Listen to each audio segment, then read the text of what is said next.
Ladies and gentlemen, welcome to a conversation with Joshua T. Berglan. Today, we have an uber talented and multifaceted, talented human being, really creative. I got to tell you, I just checked out this documentary film he did, and it is so interesting. I mean, everything about this guy's interesting. His taste in art is interesting.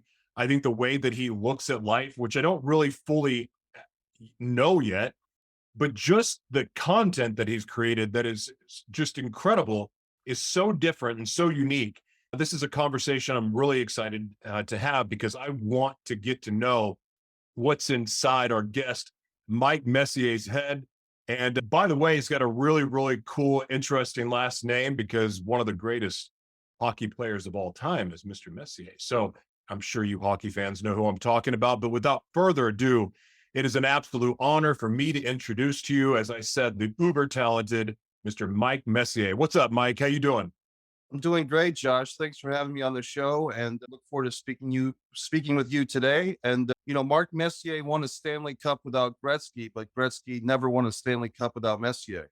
That's right. That's exactly right. And there's a few other players that have some stories like that. I hear that Jordan and Pippen, and there's a very comparable thing there. But I got to ask, you have the same last name. Are you guys related? Well, I've been told we're distant cousins, but I haven't gotten my residual checks yet. When I was a kid, Mark Messier was probably at his prime, with the Oilers and everything, and then later on with the Rangers. And my family actually said the last name Messier. And you can imagine I got some, childhood pickings and childhood bullying and stuff from that. And then when I saw this Mark Messier guy, I just kind of asked my family, why aren't we saying this Messier? And they had no good answer. So I started saying it Messier. And within 5 or 10 years, the rest of my family was saying Messier as well. Messier sounds cool, but Messier, I, I I could see how kids would pounce on that name because my Yeah. last name is Berglan, and somehow that got twisted into Hamburglar because the Hamburglar from McDonald's growing up. Yeah. So that's I had a lot of bad nicknames, but Hamburglar was one of them, and it made no sense. But nonetheless, kids are freaking mean. Yeah. They'll Yeah. go And after anything they can to make fun of you with. But anyway, before we get into this conversation, because there is a lot to cover with you, because you do a lot of different things and you're really, really talented. And I can't thanks. wait to get inside your head a little bit. But can you tell me, Mike, what are you grateful for today and why? Well, I'm grateful that wow, that's a great question. I let's put it this way. I saw Oppenheimer a few nights ago, and I'm grateful that the world hasn't exploded by now. So we've got that going for us to start with.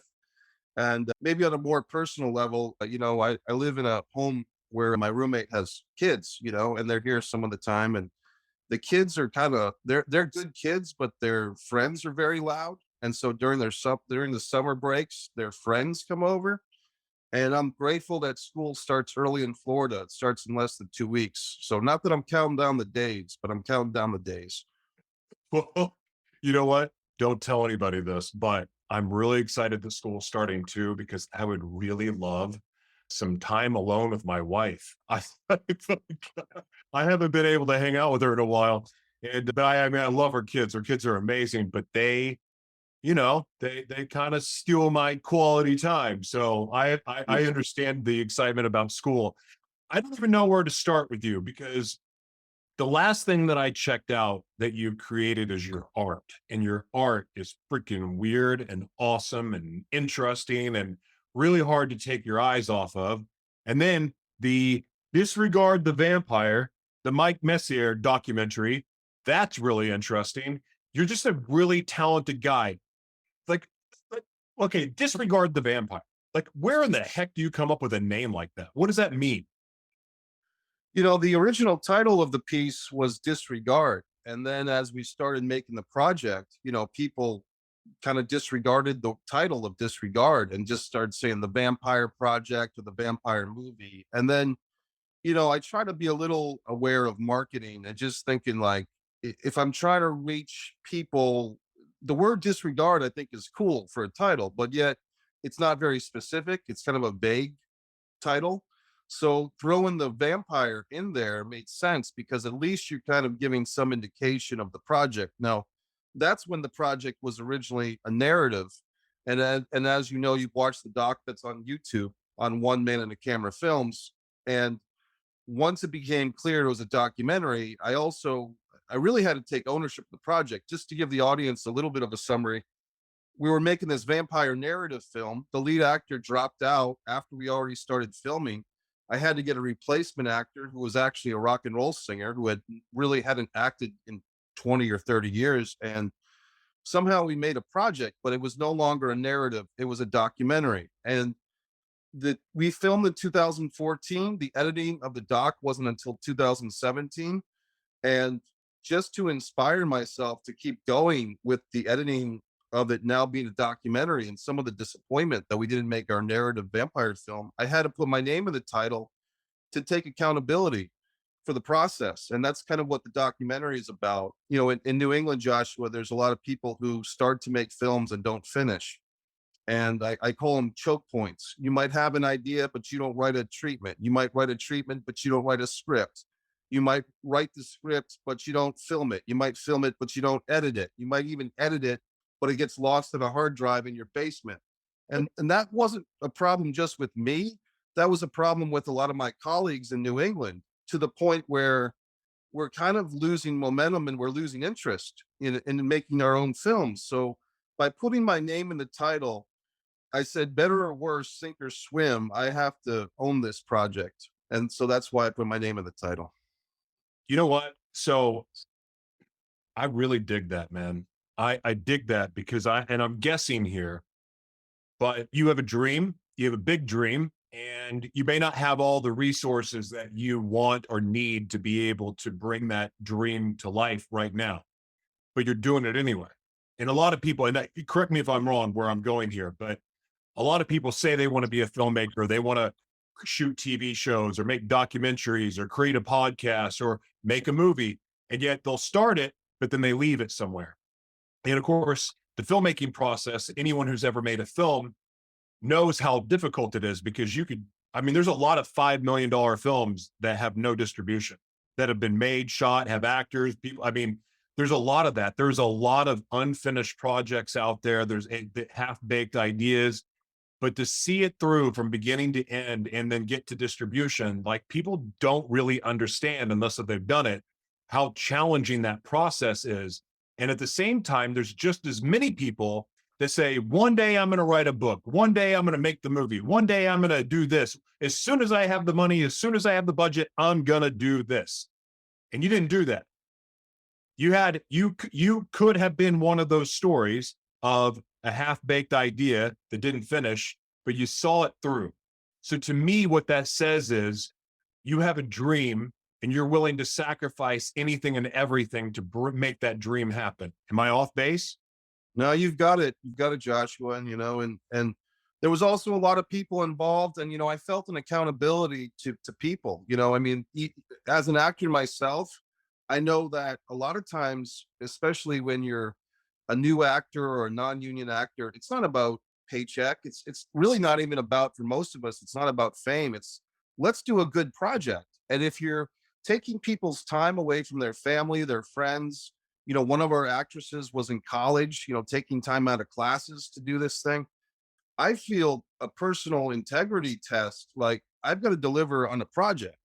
And the funny thing is, we've actually over delivered because we got the documentary out of that footage. And remember, this footage has horrible audio. We got really bad audio with that footage. And I can tell you why, because a technical error. The thought from some of my crew was, hey, we should have boom mics and we should have lav mics at the same time. Well, the idea was to have a backup. But what we didn't realize until it was too late, the backups have frequencies, like radio frequencies. And instead of having two good audios, we had two non-usable audios. Oh, So if nothing else, on top of the missing or the replaced actor, I should say, because I think our replacement was actually better than the original guy, for us anyway. But once it was clear that this footage could not make a narrative, I made the doc.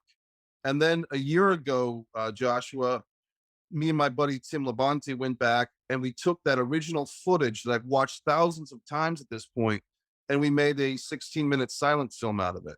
So I basically went to the drawing board with that same footage you saw on the doc with some of the stuff you didn't see, took myself off camera. There's no Mike Messier, telling the story type of thing. And I basically me and Tim rewrote a narrative story uh, based on the footage. So we basically made a movie in reverse. We had the filming first for this 10-year-old footage, and now we're writing a script to pertain to the footage that we've already had. And that came out very well too. We got a great score from my buddy Tony Caramadre, and I'll send you the link to that. And we feel pretty good about that one too. So I want to stay with film though, because I do want to talk about fight or play basketball. Yeah. Uh, fight or play, that sounds interesting too. What what made you want to start making movies to begin with? Because I think everyone has a different reason. Like my reason, because I never had a desire to growing up. I mean, I had the aspirations that I had. I never knew when I was young that it would turn into media and entertainment and that world at all. I didn't have a clue.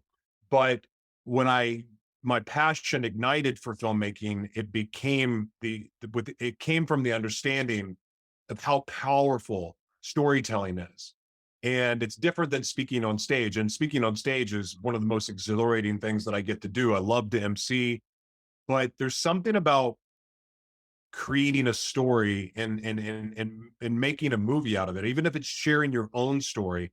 That process is so unique and special, and it's different than writing a book. It's obviously different than creating a podcast. It's even different than a TV show.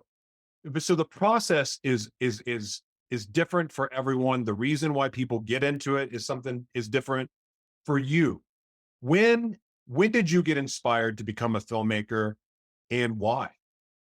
When I was in high school, I discovered that I could take two VCRs and make an editing system. If I, recorded on one VCR with the output of another VCR, and I could, dub wrestling tapes. I could rent back when we had rental stores, you could rent a wrestling tape or a movie, and if they didn't have the protection on it, you could dub it. But then I discovered after doing that a few times, if I take the audio output out of the VCR, out of the second VCR, and take that audio output into this boombox I had with the old ABC, red, yellow, and white wires, right? I Yeah. could, I could channel in music from the boombox, from the cassette player, or even from the radio into the recording VCR. And if I jammed on that pause button enough on the recording VCR, I can make edits. And that was the best editing I've ever done, to be honest with you, because I've stopped being an editor. But when I was 15 years old, I figured out how to make this VCR system work, and I turned in a couple of projects for my high school class. And basically, kids were spending a lot of time on their projects. You know what I mean? Like we had these senior class projects and stuff. And I kind of figured out a way, hey, if I spend like 5 or 6 or 7 hours making this VHS tape that nobody else knows how to do, I can get this a better grade for the assignment, because people were kind of blown away because this was like nobody was editing, you know what I mean? Nobody had that stuff at that time. Yeah. So I think, and I always loved TV shows. I know that there's definitely a difference between film and TV, but a lot of my childhood, Joshua, was watching sitcom reruns to the point of like you memorize the show. Yeah, Like, yeah, yeah, yeah. so I I know. mean, I kind of lived through things like the Brady Bunch and Good Times and What's Happening and those type of shows. And so, I think there was a song lyric by Soul Asylum that said reruns become our history. And it's kind of true for me. I was kind of a kid that was raised with a lot of TV, and I kind of put television or being seen on TV on a pedestal. And maybe that's what kind of spurred me to want to be in that mix. Makes sense. Huh. Zach Morris, Say by the Bell. I've watched every Say by the Bell episode like 30 times, and I think I have every episode memorized. My brother the same way. I mean, there's just certain TV shows and your reruns, just memorize it. And I don't even know why. Now, the only thing I'll rewatch is Goodfellas, Casino, or Godfather. That's it. Other than that, I want to watch something new. Yeah. But I want to Yeah. ask you something though. because you're talking about an editing style that I've never heard of. And so all I can think of is if it wasn't for people like you, people like me wouldn't even know how to edit because now I get to, the new editing systems are just like, I'm pretty sure my dog could do it. I mean, not with all of the different effects that can be done, but I mean, editing is gone. It is so much more simple to use or to do now with all of these different technologies. And of course, now there's AI that does it for you. As someone that comes from truly like you're a MacGyver of filmmaking in the way, in the sense that you did what you had to do to make it happen back then. And part of that was what you did with VCRs. So when you see all of this new technology that has completely simplified everything, where now you can make a full feature length film from your phone, and I mean, just everything's changed. How do you feel about that? Does it excite you? Does it go, I miss the old days? Like, what do you feel about it? Well, I have mixed feelings. I mean, I think the more generous or more, the better part of me says, hey, anytime you have advancement in technology where more people can create art without considerations for budget or through, having an uncle in the business, that's overall for the better. But sometimes I do feel like, hey, maybe I was born too late, maybe I was born too soon, stuff like that. And sometimes it gets my competitive fires up. I see a guy like Logan Paul who's doing so well with his YouTube channel, and or even Mr. Beast, who's like the king of YouTube. And I've sat there and watched these guys, and I find their personalities to be quite boring. And I don't find that they're not offending me, they're not upsetting me. They're they're just boring me. And I wonder, like, I give them credit. I'm not taking away anything from either one of those guys, but I feel like in some ways the competition's there. And I guess I have a little bit of that V8 moment, like, man, I should have been on this YouTube thing 10 or 15 years earlier. And I feel like I've been passed up. So I mean, a lot of my life, and he comes through in my art and everything is feeling like, man, did I miss the boat? Was I on the boat too soon? Did I get off too soon? Was I on the wrong boat? So there's all those struggles in the mind. Hmm. Well, I actually think that you're alive today for a time such as this, because I believe that the value, like people like yourself and the generation of filmmaking and really just art in general, because you're an artist. I mean, you're more than a filmmaker. You do more than make movies. You're an artist. You're a true artist. You are a true. I mean, everything I think that an artist is, like that is that is you. And so I think that the world that we're heading into is actually perfect for you, because you are going to have the perfect mix of the old school way and the old school knowledge of doing things and understanding that hustle and the work ethic and all of that went into it back then. And you can take that information and apply it to the advancements of technology and all that's available now.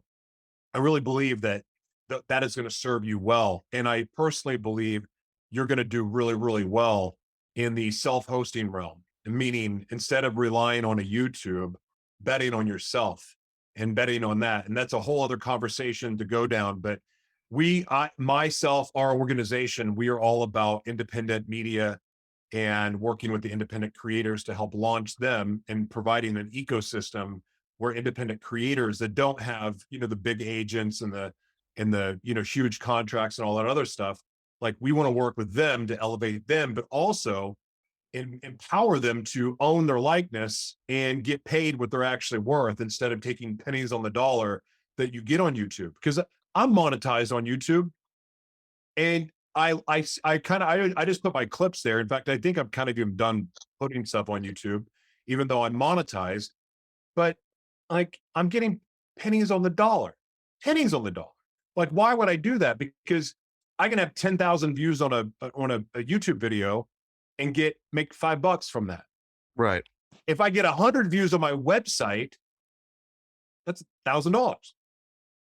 So why in the world, like, so I'm all about the self-hosting. And so for creators like yourself that are multifaceted and have a lot of different creations and their intellectual property is really, I mean, is entertaining.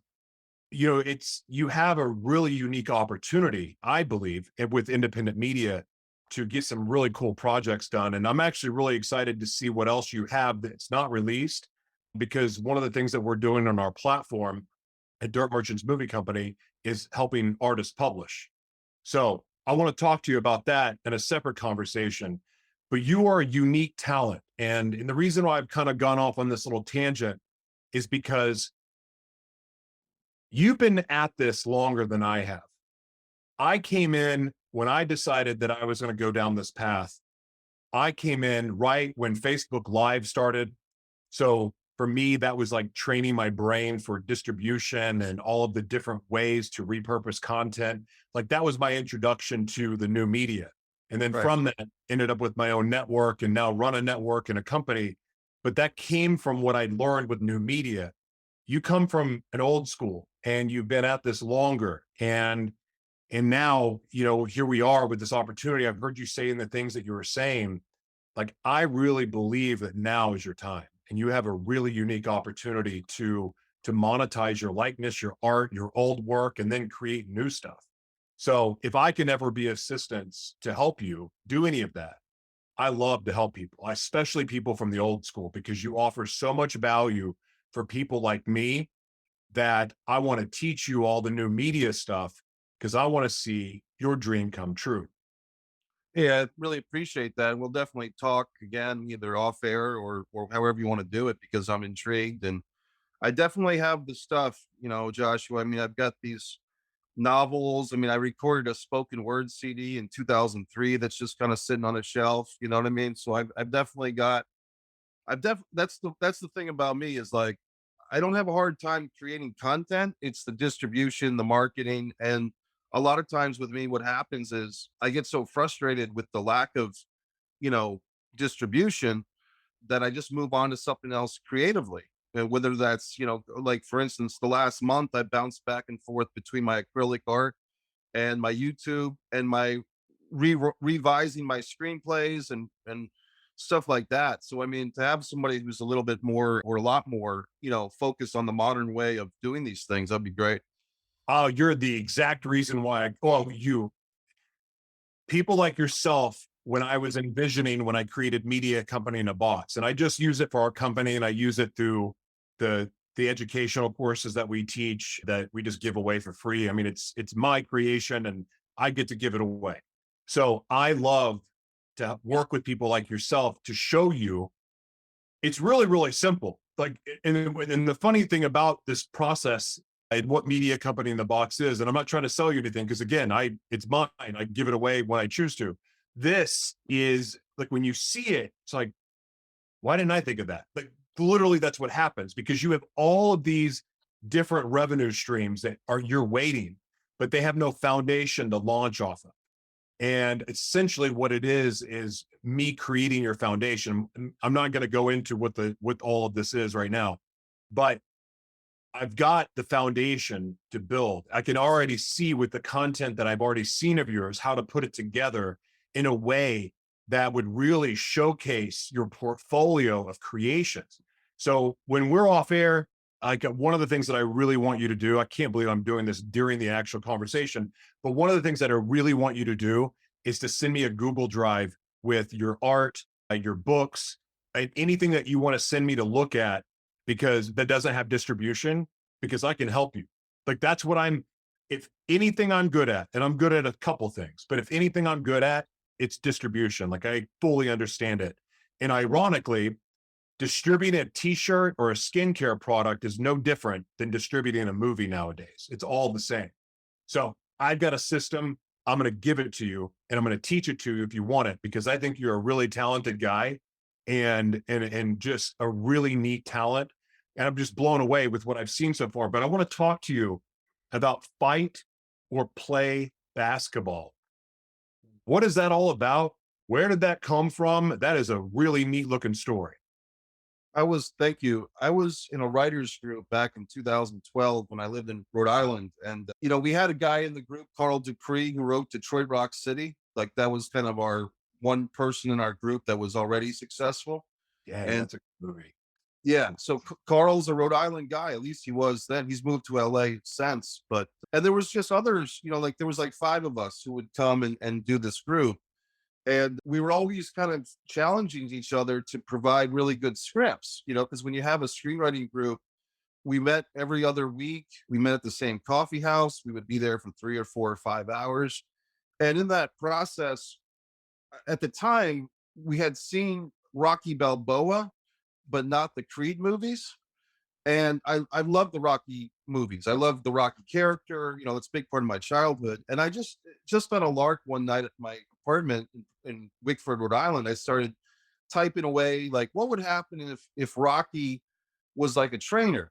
And so basically I wrote about 10 pages of what I was calling Rocky 7. And this was before Creed came out. And then I actually called Stallone's management company. I looked him up, and I had like the creative screenwriters directory or something like that. And I called Stallone's people, and I just laid the pitch out. I said, "Hey, I'm just a screenwriter. I have written about 10 pages of what I consider to be a pretty good Rocky 7 script. If I were to finish the script, would Sylvester Stallone read it?" And they actually returned my phone call, which I thought was nice. And they gave me a very straightforward answer, which is, "Do you have money to back this project?" And I said, "Well, I don't, but I have the ability to write a good script." And so they basically said, "Well, unless there's money involved, most likely he couldn't read it or he wouldn't read it." So I was actually grateful. I was actually grateful that they even returned the phone call, to be honest with you. And so once that was clear that Rocky 7 from Mike Messier was not going to happen anytime soon, I basically changed the Rocky character to Sweet Sugar Brown, who is the boxing trainer in my script. And I've rewritten it as a novel. And Sweet Sugar Brown is kind of like a George Foreman on a bad day. Like that's the easiest way to describe him. And then there's Punch Pangora, who's this Slovenian boxer. And then Punch is trying to get, Sweet's training, and they're kind of bickering, and then they hear this woman screaming. So as I'm writing the story, more and more characters are coming into focus. And then the main character as it stands now, Jack Scratch, is the teenage boy. He was kind of like the fourth character to be written, but it kind of became his story. And what I'm trying to show with this story, the title of Fight or Play Basketball, is because the kid Jack is torn between the worlds of basketball with his high school team, and then he discovers this new passion for boxing. And it's the challenges of the team sport versus the individual sport, the finesse of basketball versus the fury of boxing. But what it really comes down to is Jack's raised by a single mom, and he hasn't had a father figure in quite some time. And the boxers provide the father figure in his life that he's been searching for. That's the real hook for the boxing. It's not the boxing, it's that he's connecting with these guys in the gym. And that's my story. And Fight or Play Basketball, people that read it really seem to like it. The screenplays won a few awards, and now it's available, in the novel format, hardcover, paperback, and whatever. And for me, the people that have read it, it's kind of one of those things where like nobody can really argue with it. No one can say, "Oh, this is a crap story" or anything. People enjoy it, but the hard thing is always to get people to actually read it. But it's a story that I'm really proud of, and hopefully more people read the book, and eventually it will be made into a feature film. There's parts of your story intertwined in this, isn't there?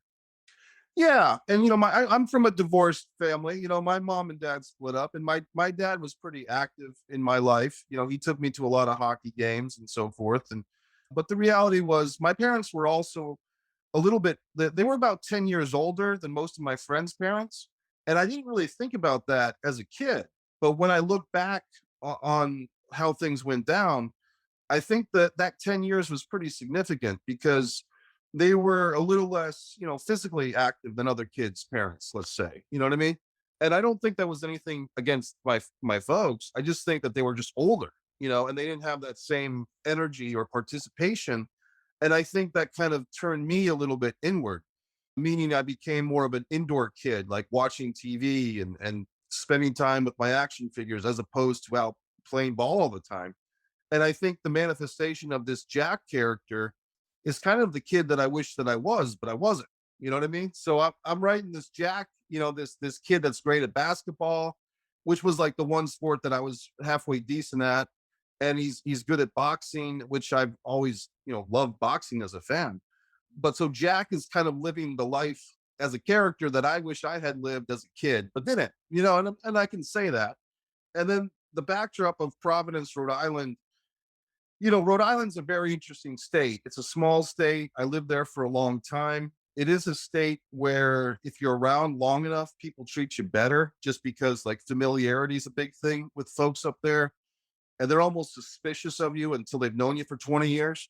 So, you know, and I wanted to kind of honor there's a certain toughness of Rhode Island that's there. There's also a certain futility of it. And there's also a good awareness among some of the people there that, like, hey, look, if I'm really going to succeed in life, it's got to be beyond this borders of this little state. And some people realize that and some people don't. And I wanted to have Jack as one of the ones that did realize that. Like, hey, I've got to make my mark in basketball or in boxing or in something in order to kind of get beyond this point of living in North Providence, Rhode Island for the rest of my life. And, so there's always autobiographical stuff in stories like this. Sure. Man, yeah, I can't wait to see the rest of your content and the rest of you creating because your art, like, this is what the final thing to wrap it up, really. And there's really more to talk about. So we'll have to do this again. But your art, like, talk about that because I mean, as interesting as the other projects as I've seen that you've done are, your art is amazing, amazing. So, Appreciate that. your art. I'll go grab a couple of samples so I can show you. The interesting thing, Joshua, was I really started doing the art in December of 2022, which is not that long ago. I mean, I've drawn in the past. I've sketched a few things that I loved, but never really followed up like, hey, I'm going to make a bunch of this stuff. So in December, for some reason, I just decided like, hey, it's time to get going with art again. So here's one of them. It has a not Dolly. Oh my gosh, is it Picasso? It's very similar to Picasso, right? Yeah, people have been saying that. Yeah. Yeah. So this stuff is like and what's fun about it for me is I wanted to do a medium that I could kind of take on the road because I'm a big coffee house guy. I go to coffee houses a lot. And I wanted to have art that I could create, you know, en route in the coffee house or wherever I was. So I've been I using love these that. paint markers. Yeah, thanks. And because I don't have to mix the paint, this is probably my favorite one. This one. I, I wish that was a T-shirt. Well, that was that was and still is the idea. Maybe you and I will collaborate on that too, because I looked into making t-shirts. It can be done, but then it's almost like too much information can be dangerous because then I'm watching all these YouTube videos about how to make your art into t-shirts. And I find the one video of the guy like going through all the cons, like, you know what I mean? Like, make sure you have the right t-shirt company. You know what I mean? Like it became more complicated than I thought. And that's not to say it's not worth it. It's just like I said, when I see those roadblocks of distribution, sometimes I just want to hide back into the art form because it intimidates me at times. Hmm. I can't wait to help you. I mean, and look, I know you didn't even ask for my help. I'm like volunteering it, No, I'm but I glad to have it. seriously know what to do. And I'm so happy that we're having this conversation. Like the timing of this is perfect because again, there are so many other artists just like you. You're telling the story of so many amazing creators. And here's the thing, there's a lot of people that have way more talent. I'm talking to the audience here.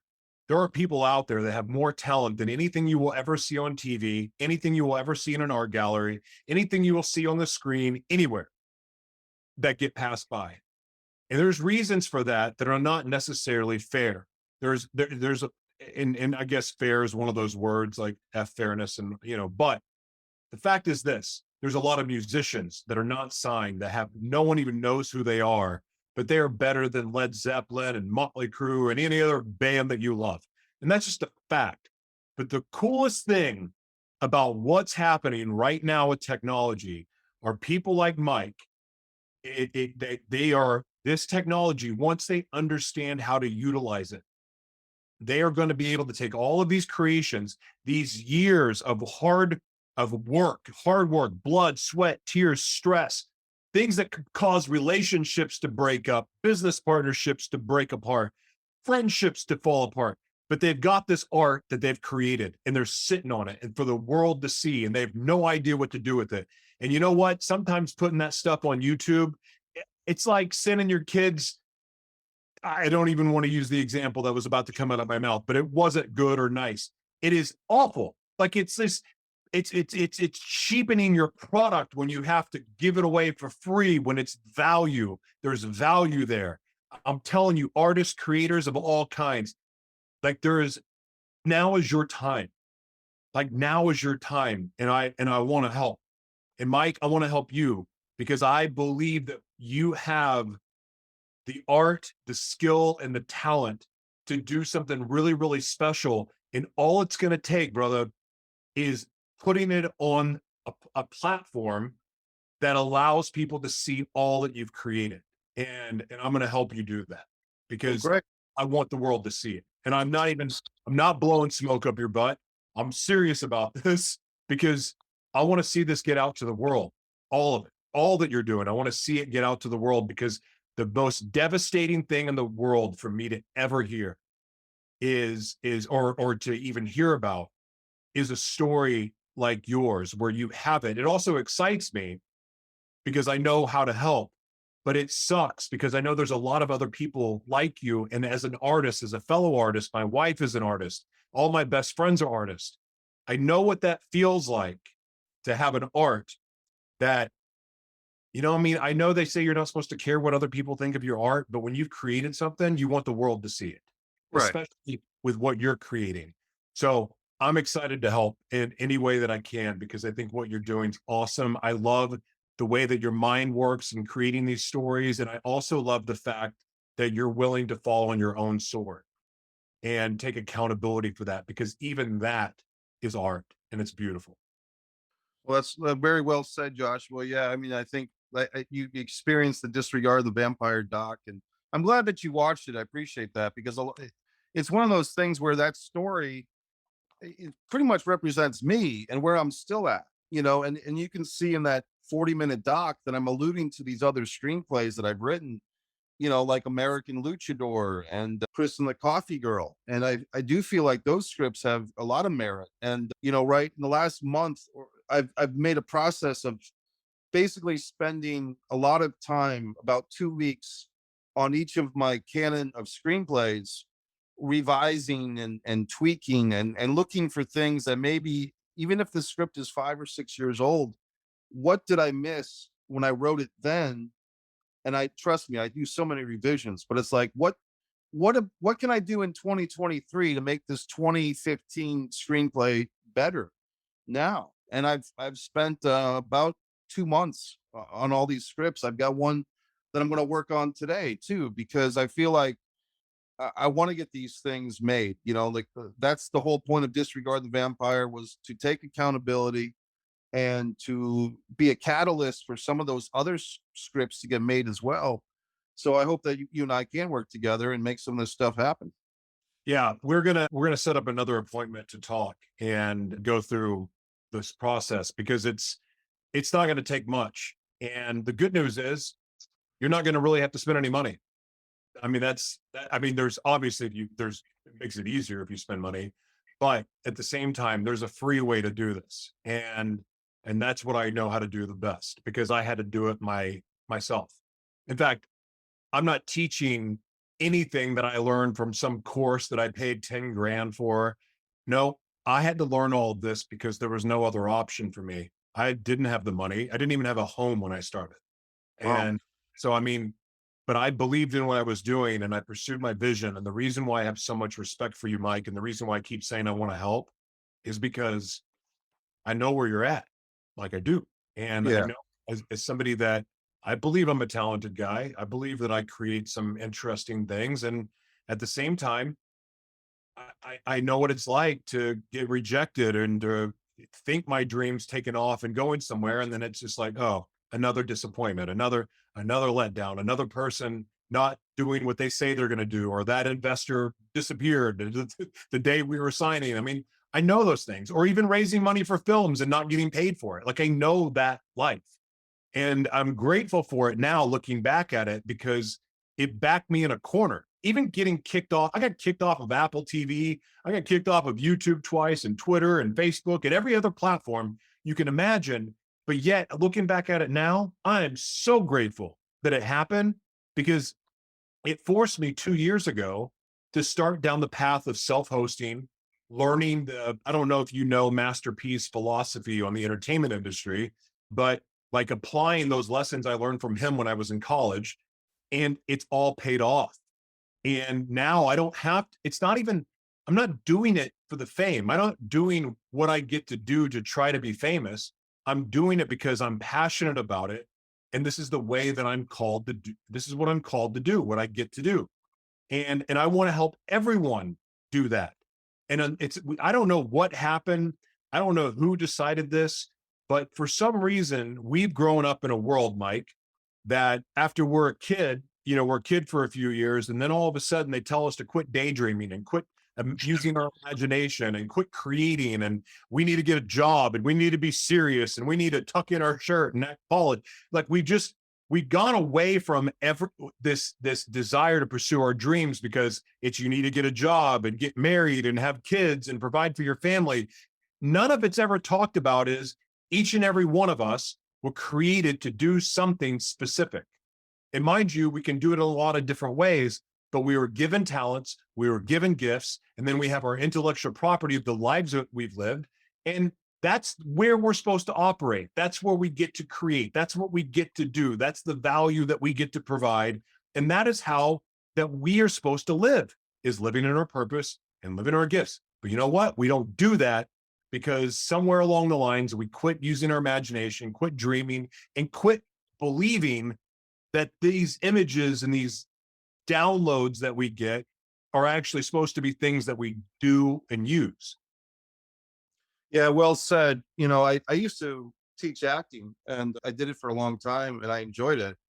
And building on what you just said, I would say that a lot of people in their life have one key person that told them they couldn't, and that is often a parent. If it's not a parent, it's usually a spouse or a boyfriend, girlfriend, and sometimes it could be a sibling, and sometimes probably the worst time it could be yourself when that inner critic just tears you down. And then the other term that I would use for it is diminishers. There are people that anything you do, whether I could write a great book and I could hand it to a friend, hey, can you proofread this for me? What'd you think? And then that friend says, it's pretty good. It's not that great. And I just kind of learned, it took me a long time, that sometimes the people that you're looking to for that first vote of confidence, whether it's your family or close friends, those might be the very people that shoot you down very quick. And they don't realize, or maybe they do, when they're shooting you down or kind of diminishing is the word that I use to what you've accomplished. They don't realize that they are affecting the artist in a way that they're not even going to show that art to more people. Right. And I just, it took me literally at least a decade to stop showing some of my closest people in my life my art, at least not right away, or at least let them seek it out. Like if I made a movie, I would stop showing these people the movie because I said at some level, I'm not sending my movie here to as many festivals if I would have not received their immediate negative feedback. So I had to just say, hey, don't show this movie to this person because they're not going to appreciate it. And if they do appreciate it, they're not going to articulate that. The words that they're going to choose to share with me are going to be negative. And maybe there's some level of jealousy or some level of, hey, Mike, who do you think you are doing this stuff? Because I'm not doing it. So that's just something I throw on top of that on everything you just said. No, and that's beautiful. And it's true. I mean, I Yeah, and I'm not going to use personal examples because it took some people that were closer to me a little bit longer to come around on what it was that I'm, creating and what I'm doing. And I've learned to keep a lot of it closer to the vest than sharing it with the whole public now because, I've learned some lessons the hard way. But yeah, it is disappointing that sometimes the people closest to you are the ones that actually will try, whether they realize they're doing it or not, take a giant dump on your dream. And it hurts and it feels a lot more personal to have people that you love do that or tell you, like, why don't you just get a regular job? And why don't you just go wash dishes or be a waiter or, go back to school? And like, no, I'm going to encourage people to do what they were born to do because that's the only way I think anyone can ever be happy. Because I know having a lot of money isn't it. I promise you it's not. I've done that doing stuff what other people wanted me to do, made a lot of money. And yeah, I was able to do a lot of stuff, but I was freaking miserable. So guess what I did with my free time? I partied my ass off.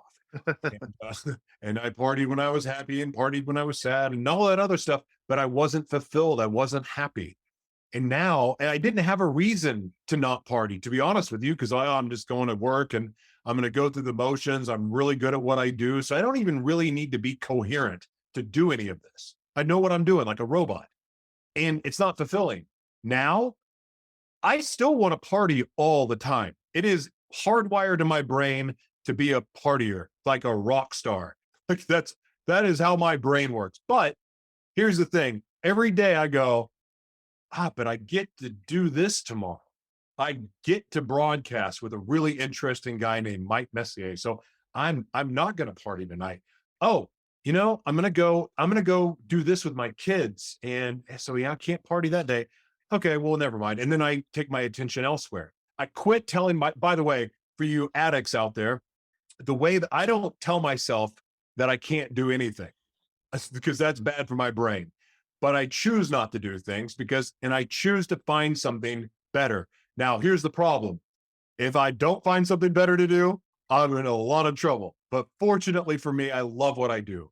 And the reason I'm even mentioning this is because I know there's a lot of creatives out there. There's a lot of people out there that are doing something that they freaking hate and they're miserable and they don't want to have anything to do with it. They dread going to work every day, which makes them dread coming home and talking to they just hate everything. And that's not a way to live your life. There is a better way. And if you're struggling with an addiction or you're struggling with something that you just can't get over, I'm going to tell you the secret sauce. Find something that you like doing more. Find something that you enjoy doing more than partying, doing drugs, drinking, or going out and being a whore. I did all those things, so I'm not judging you. I'm just saying, if you find something that you love more, it's typically the thing that you were born to do. Go do that, and you won't have to worry about addiction anymore. That's just my opinion. Anyway, Mike, I didn't mean to go off on that rant, but here's what I'd love for you to do. When we're done, or whenever you get time, please send me your portfolio of work. I want to see all of it. I want to see All right. all of it. I'm going to organize it. And what I'm going to do is I'm going to create a plan and I'm going to send it to you. And then we're going to talk and we're going to break this down because I want to see this happen for you. I believe in what you're doing. I think you're a brilliant artist and I want to see you soar.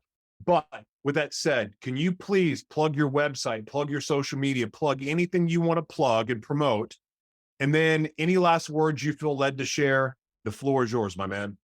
Well, thanks. It's been a pleasure. And I was just going to say that the word addiction, another a friend to that word or accomplished might be escapism, because I think Mm, that a lot of people, myself included, we find some type of escapism, and that could be drugs, that could be going to the movies all the time, it could be doing whatever. And we find that we're in that safe spot with that escapism, and we can ignore other things. But as far as I go, the easiest way to get in touch with me or to find my stuff is good old fashioned website, www.mikemessier.com. And people can scroll to the bottom of the splash page or any page on the website, and there's the links to my books they can buy off of Amazon. There's also my social media, which I pretty much do everything but TikTok. I do Instagram, I do Facebook, I do Twitter, but I don't do TikTok. And so that's probably the easiest way, just because they're all right there from MikeMessier.com. And then if you are a YouTuber, someone who still likes YouTube, there's One Man in the Camera Films, where you saw Disregard the Vampire Mike Messier documentary. My feature film right now is up there, Blood Sugar Sedace. And I have a few other channels. One, Mike Messier, is where I do Mike's Instant Movie Reviews and my Angry Life rants. And then one, Pro Wrestling and Sports Fan, is where I cover pro wrestling and my takes on UFC and other sports. And yeah, Fight or Play Basketball is a great book. The Distance from Avalon is kind of the spin-off novel from Disregard the Vampire. And I think I've said about enough, but MikeMessier.com is probably the easiest hub for all this stuff. And yeah, we'll definitely talk off air and maybe again on air. Excellent. Absolutely. Mike, it's been an absolute pleasure. I feel blessed to know you now and can't wait to check out the rest of your creations, man. Thank you for being here. Thank you. Appreciate it. Talk soon. Bye bye.